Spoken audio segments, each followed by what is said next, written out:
TV Manijak, emisija za sve uzraste. Topla porodična serija Dadilja sa sela stiže u domove gledalaca Prve televizije od 18. decembra, četvrtkom i petkom u 21 sat.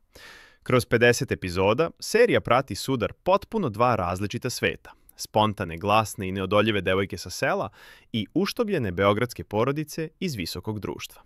Milica, Mica Radenović, prelepa devojka sa sela, dolazi u Beograd nakon što je prevari dugogodišnji dečko. Sama u velikom gradu, bez formalnog obrazovanja, ali sa mnoštvom veština, Mica traži novi početak kod svoje tetke Žiže, samoproglašene beogradske dame, koja živi u malom, kičasto uređenom stanu.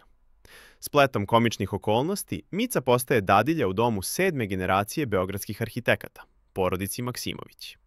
Na čelu porodice je Konstantin, uštogljeni udovac, koji ni 5 godina nakon smrti supruge Vesne ne uspeva da uspostavi pravu komunikaciju sa svoje troje dece. Jelisavetom, buntovnom tinejdžerkom koja krije tugu iza sarkazma, Majom, starmalom devojčicom koja žudi za očevom pažnjom i Ilijom, malim genijem sklonim smišljenju kompleksnih nepodopština.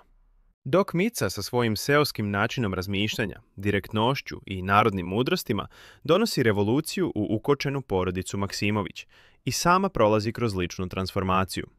Ostaje verna svojim korenima, ali uči da se nosi sa izazovima gradskog života i društvenim kodovima beogradske elite. Istovremeno, Konstantin pod njenim uticajem postepeno otkriva izgubljenu spontanost i ponovo uči da uživa u životu. Serija kroz dirljiv humor prati kako Mica pomaže deci da se suoče s bolom zbog gubitka majke, Jelisaveti da prihvati sebe, Maji da otkrije svoju kreativnu stranu, a Iliji da svoju energiju usmeri na konstruktivan način. Konstantinu pomaže da se oslobodi krutih pravila i ponovo poveže sa svojom decom. Na Micinom putu stoje brojne prepreke.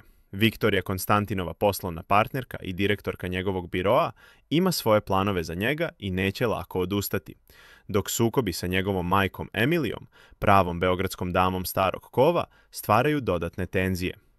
Kada se u Beogradu pojavi i Micin bivši dečko Anđelko, svi odnosi dolaze na iskušenje. Dadilja sa sela je priča o tome kako jedna iskrena, glasna i autentična devojka može da promeni čitav svet beogradskog visokog društva snagom svoje ličnosti. To je serija koja slavi različitost, autentičnost i emocije uz poruku da je najvažnije ostati veran sebi i onima koje volimo, jer ljubav uvek pobeđuje. Glavne uloge tumače Mirka Vasiljević, Zoran Pajić, Branka Pujić, Zorana Bećić-Đorđević. Režiju potpisuju Nebojša Radosavljević i Katarina Živanović.